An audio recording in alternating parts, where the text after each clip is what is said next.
Welcome back, folks. We got a couple tidbits to go over. We're going to go through some stuff with upgraded points, but we have some breaking news.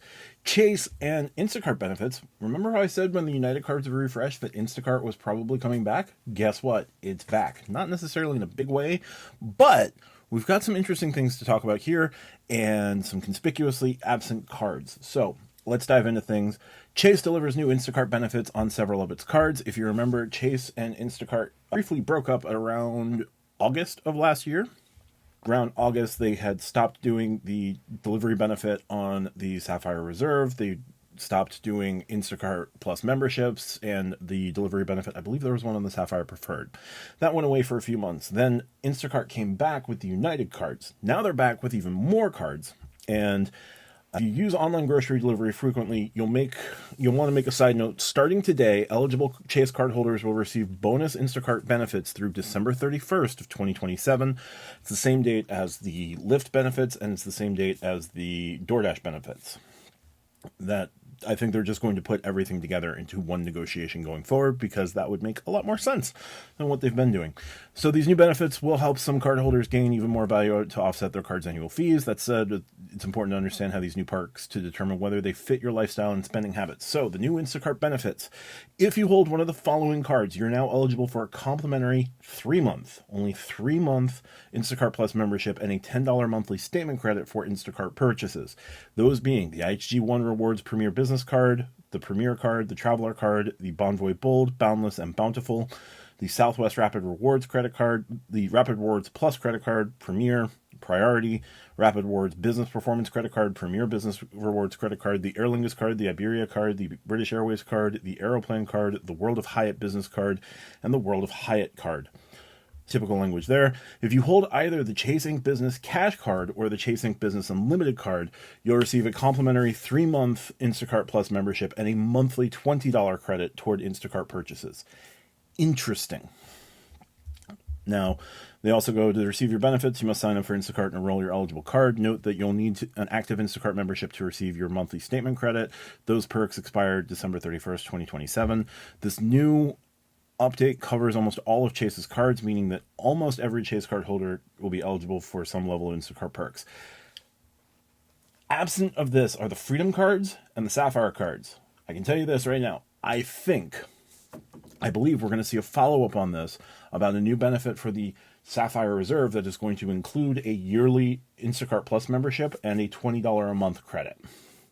I think you're going to see the same yearly Instacart Plus credit and at least $10 a month credit on the Sapphire Preferred. These are part of the ongoing long-winded refreshes of both of these cards. So Instacart's coming back with a $20 monthly credit on the Sapphire Reserve. Nothing confirmed, but this is just my speculation here. This is what I'm going to add to this article. And you have to imagine that the Sapphire Preferred is going to get the same sort of thing. I would imagine that the Freedom cards will get the same $10 credit every month and a 3-month, just like all of the other cards previously listed. Why the business cards get a $20 credit, I'm not 100% sure, but do with that what you will.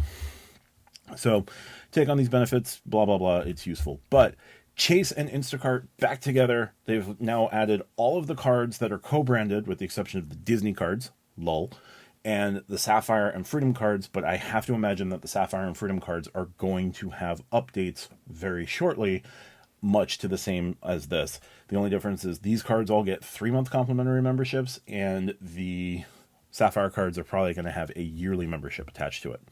So let's jump over. Speaking of Chase cards, we've got a good amount of Chase news here. Earn elite status and 60k points with the new World of Hyatt Business Card credit offer. So what you'll get here is, for a limited time, new card holders can earn 60,000 Hyatt points and Explorer's Elite status after spending $7,000 in purchases in the first 3 months after account opening. The typical offer on this card is 60,000 points on $5,000 in spend in 3 months. So for $2,000 more, you're going to get Explorer status. Now, let's pump the brakes for a second, because the website says earn 60,000 bonus points and Explorer status through 2/28/26. That is where I fall down on this offer. This offer is not nearly as good as it could have been. We're not going to talk about the structure of the World Hyatt Business Card. There's other videos on that. Typically, this has the better offer because it's 60,000 points straight up. It is not 30,000 plus another 30,000. If you spend 15,000, then you'll get 60,000 in a free night, and you'll still feel weird about it. This is just a straight 5,000, 60,000 points. This offer is 7,000, 60,000 points plus Explorist, but again, until February of 2026. What would have made this offer better, and no doubt about it, go sign up for this offer if you're eligible, to me, would have been 60,000 points, sure, but Explorist until 2027. So it is May of 2025. You're only going to get 8 months of Explorist and 8 months to keep Explorist. Explorist requires 30 night stays and 100,000 base points. Oh, I'm sorry. I think it's 50,000 base points. Either way, nobody really cares about how many base points they have with Hyatt. 30 nights. This card offer would be better if they gave you all of 2026, all of the 2026 member year, and the remainder of the 2025 member year. They don't. If this offer works for you, great. You can spend toward Globalist using the World of Hyatt business card. It's going to give you Explorist for a couple of months. Explorist doesn't give you significant advantages over Discoverist, which the card already comes with. So if you're looking to get the card to at least maintain Discoverist, that's one thing. But yeah, it sounds like an amazing offer, but then when you see that you only get Explorist until February 28th of 26, it's borderline not worth it. But I did want to highlight this if in case anybody wants to go out and grab the card, be my guest. But hey, you do you. We're going to jump now live. United Airlines makes gifting lounge passes nearly impossible. As mentioned earlier this year, when the United cards refreshed, the ability to gift United Club passes was stated it was going to become harder starting on May 1st, practically impossible. It is May 1st. So this is now live. Changes to United Club one-time passes on May 1st. Cards like the new United Explorer card, the United Business card, offer cardholders a pair of one-time passes each year, valid for visiting a United Club. You can't bring any guests with you when using these passes, but since you have two of them, you can access the lounge twice by yourself and use one pass for yourself, or use one pass for yourself and one to bring a guest. Previously, you could give these passes to anyone you wanted. This was great for anyone with expiring passes who wanted to elevate a friend's travel experience, but that's no longer the case. You do have to be either on-time pass holders may use their pass only within 3 hours of their scheduled flight departure. This doesn't apply if the pass is being used during a connection. One-time pass holders can't visit United Club fly locations. One-time pass holders issued on the credit card must be redeemed by the primary card holder, an authorized user, or guests accompanied by either. So you have to be the primary card holder or an authorized user of the card. You cannot gift or sell your United Club pass going forward. United caught onto it. There you go. Real quick, Alaska Mileage Plan welcomes Philippine Airlines as a new redemption and earning partner. Sometime in the near future, not on a date not yet specified by Alaska Airlines, members of the Mileage Plan Frequent Flyer Club will be able to earn and redeem points on Philippine Airlines nonstop flights from Hawaii and the West Coast to the Philippines. The earning and redeeming of Mileage Plan points will also be possible on Philippine Airlines domestic network, as well as onward flights to other destinations in Asia. So you'll be able to earn more Mileage Plan miles by flying into Manila and then flying onward from there. Not just Manila, but flying into the Philippines. So even though Philippine Airlines operates 2 times a weekly service between Manila and New York, Mileage Plan members won't be able to earn or redeem flights on this route. In total, Philippine Airlines flies 32 nonstop routes per week from Manila to the U.S., twice daily to LAX, once daily to San Francisco, 5 times daily to Honolulu, 3 times daily to New York, not eligible for this offer, 3 times a week to Seattle. This will be interesting, but I just wanted to highlight that you'll be able to redeem and earn Alaska Air Miles going to and from the West Coast to the Philippines, and then earning more miles by going from the Philippines on to destinations in Asia. So there you go. Weird you can't do it from the New York flight to Manila is what it is. Links are always going to be in the description down below, so check out this article or more.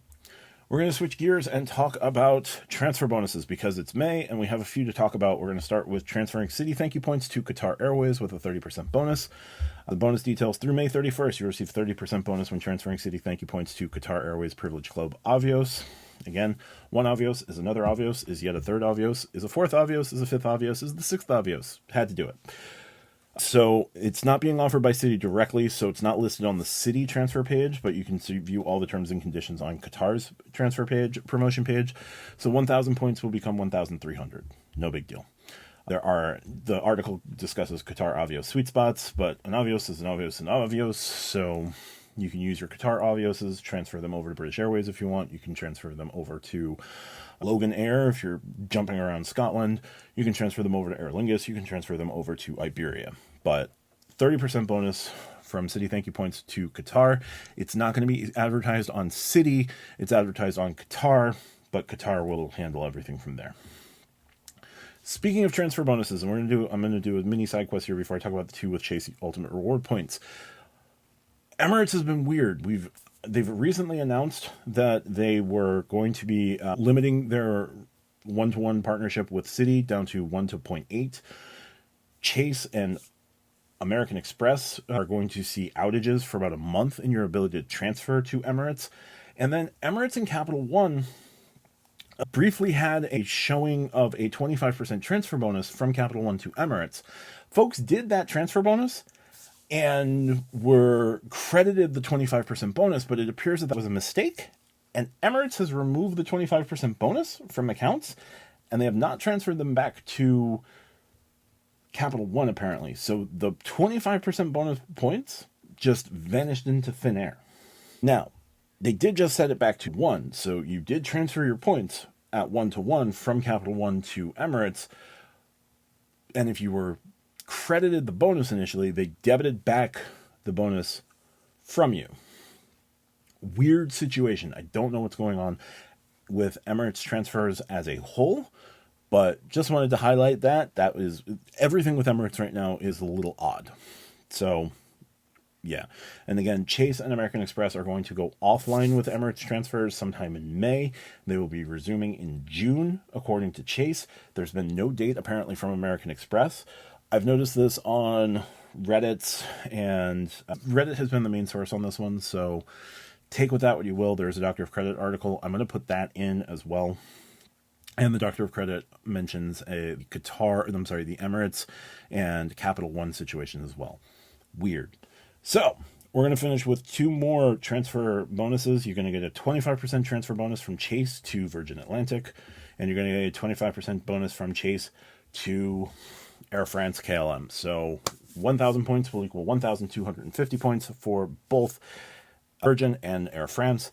Great ways to book SkyTeam partner airlines. Most will use it for Delta, but you can use it for others as well. Just be prepared with potential fees depending on where you're going.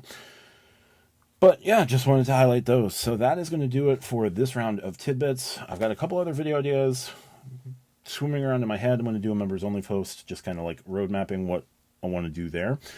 Check me out as well on the Stack Your Points podcast. It is Thursday, May 1st. We're going to be doing a live tonight with Stack Your Points. Stack Your Live tonight at 8:30. This video will be coming out before 8:30. Check out the other things that I do here on the channel. Check out the two videos that are going to pop up.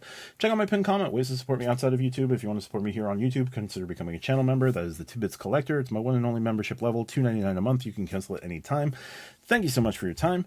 I will talk to you soon. Bye for now.